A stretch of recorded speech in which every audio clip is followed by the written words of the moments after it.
everybody, this is Amy Schrader with Remax Real Estate 10. I'm here again with Kim Swan of Mortgage Investors Group, and we are continuing our live videos about the home buying process. We're here every Wednesday at noon, and of course Facebook saves these to our timeline, so if you can't watch it with us live at noon, then you can always go back and watch them at your convenience. So if you have any questions or things you would like for us to cover in a future video, if you'll just drop us a comment, we'll try to get to those. Last week we did talk about the credit process and what a lender is going to look for on your credit report. So one of the things that we had said we were going to talk about and we didn't get to was Credit Karma and websites like that and how accurate they are. So Kim's going to start off covering that for us, and then we're going to move into looking at the income on your application and what they use and how they qualify you based on your income. So I'm going to let you take it away, Kim. Awesome. Thank you, Amy. Well, again, like she said, the first thing we did want to mention is the Credit Karma scores. I know there's a few more options out there as well. Credit Karma doesn't score you and give you a true credit score history. Basically, what they're going to give you is it's like an inquiry number. And I'll be honest, usually when we pull the credit, it's a lot less than what Credit Karma says. But again, for anybody that wants to get pre-qualified, we can do an application, pull a credit report. There's no charge for that, so we can definitely give you that way. You'll know what your accurate scores are. So, so feel free to let us know if we can help you with that. I did want to interject there. I know from when I did mortgages, we used to tell people if they want to know what's on their credit to go to that annualcreditreport.com and get a free copy, and it's not going to give them a score, is it? No, the annual credit report will not give them a score, but it will let them know what's on there. That's a great thing to do if, let's say, someone's had a previous bankruptcy and they want to make sure before they apply for a mortgage that everything's been taken off their credit. That's a good way to check for that. Okay. Sorry to interrupt. Go ahead. No worries. Okay, awesome. So again, today we're just going to briefly talk about income, what's required, what's allowed for time frames and things like that. And just know that all these things we're discussing is general guidelines. Obviously, there can be sometimes exceptions to the rules. There can be other requirements. But obviously, the most common types of income, of course, is if someone is paid a salary or an hourly rate. So we know that. And on the hourly rate part, let's talk about overtime and bonus. Overtime and bonus income has to be received for at least 12 months. Some loan programs are going to require it to be received for 2 years before they'll be able to allow it to be as acceptable income. And the main reason for that is like there may be certain times of the year, like maybe in the summer months, you may work more overtime maybe than you do in January and February. So they need to see a history of what an average of your overtime and bonus income will be. So anytime that's got that type of income, it's got to be received for a minimum of 12 months or 1 year. Another source of income that we talk about a lot is commission income. Now, several things can fall under that commission umbrella. And some of those things are, like if someone's paid, per mile, a truck driver, paid per a sale, or paid per piecework in some types of jobs. Commission as an umbrella, basically is what we're saying is commission is something that you have to do something to receive that income. So most of the time with that type of income, they're usually going to want a 2-year work history, 2-year history of that source of income. Same thing, like personally, I'm paid commission. In the summer months, I make more money than I do in the winter months. So again, when we're talking about commission income, they want to do an average, like a 2-year average.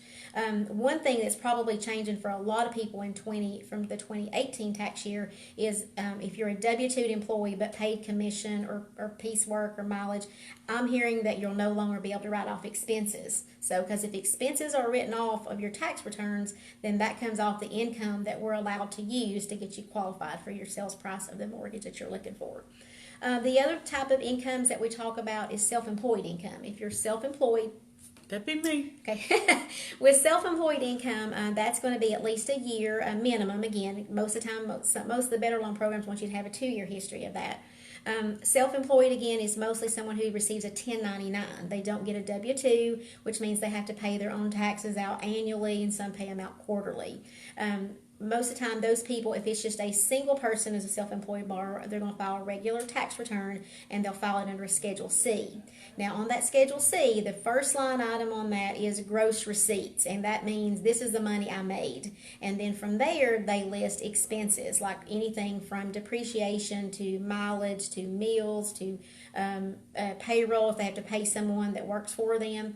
So guys, keep in mind that we don't get to use that top number. We start with the bottom number, which will either say net income or net loss. And so we're going to take that number. There are a few of the closing expenses that you may have written off that we can add back. We can add back some things for mileage. We can add some back for meals and entertainment. And if you write off anything for depreciation or depletion, those things can be added back to that bottom line as far as income.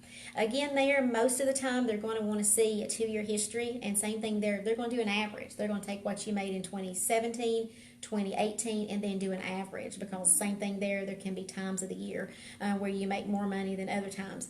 Another big thing there for people to really watch when doing tax returns, or that underwriters will look for, is if anyone has declining income. So in other words, if your 2017 tax return say I made $100,000, then your 2018 tax return say I only made $50,000, then an underwriter is really going to critique that and need a very good explanation, because the underwriter's concern is, does that mean in 2019 that income is going to continue to go down? The income does continue to go down, then obviously you may not be able to afford to make that mortgage payment. So they're really going to watch that. And it could just be they got a better tax accountant to do their taxes. So that is true. That is true. So, but basically, self-employed, like I said, 1 to 2 years for that. Of course, other forms of income that we can use is if someone is receiving disability income. The disability income can come from Social Security, can come from VA. It can even come from a private insurance policy maybe that someone has. Now, if it comes from the private insurance policy, they're going to want that proof that it's going to continue for 3 years. So I've got a customer now that theirs is not going to continue for 3 years, so therefore we cannot use that for income. So just make sure that it's going to continue for 3 more years. We can also use alimony income and child support income. Same thing there, that has to be sourced that it's going to continue for 3 years. So for example, with the child support, if you have a child that's 16 or 17, then normally they stop at 18, so you're not going to be able to use that as income as well. So, and we have to document these things, so that's going to require parenting plan, divorce decree, complete divorce decree to document the alimony or the child support. Another source of income that we see a lot is military income. If someone's in the military, we can use, like if they've got the housing allowance, we can use things like that. Now, if they are in school, through like the GI Bill, whatever, we cannot use that as income. Basically, that's just viewed as a paying back for expenses that you're going to have out for going to school and what you're going to need for that. Rental income. We can also use rental income if you own property and you report it on your tax returns. There again, if you don't report it on your tax returns, we can't use rental source as income. If you have someone who's looking to buy a duplex and they say, we're going to live in one side, we plan to rent the other, and it's a potential there that we can use that income as well as additional income to get you qualified. Another thing that we talk about is what we call non-taxable income. Let's say someone is retired and they just receive Social Security. Maybe they don't get any other source of retirement or anything like that. And they don't file income taxes. We are allowed to, it's called grossing that amount up. So for us that work and have jobs, you pay out taxes. So those people that don't have to file taxes, they don't pay taxes on that income. So we can take that as well and increase that by 15% of what they're actually making. So we can use that as well. I think that kind of covers the sources of income. You have anything else to add, Amy, or anything that we're looking at for different? Or no, you've done a great job. Next week we are going to talk about the different types of mortgages. And one of the biggest misconceptions I think that people have is that they have to have 20% down to buy a house. Not true. And that is not true. So next week we're going to talk to you about some programs that are out there where you actually don't have to have any kind of a down payment. Now, that's not to say you're not going to need to invest a little bit of money in the transaction, but you can get into it with 100% financing. So Kim's going to help us talk about that next week as well. It's every Wednesday at noon, and again, Facebook does save these to our timeline, so if you're not able to tune in with us while you eat lunch, then you can tune back in at your convenience and watch.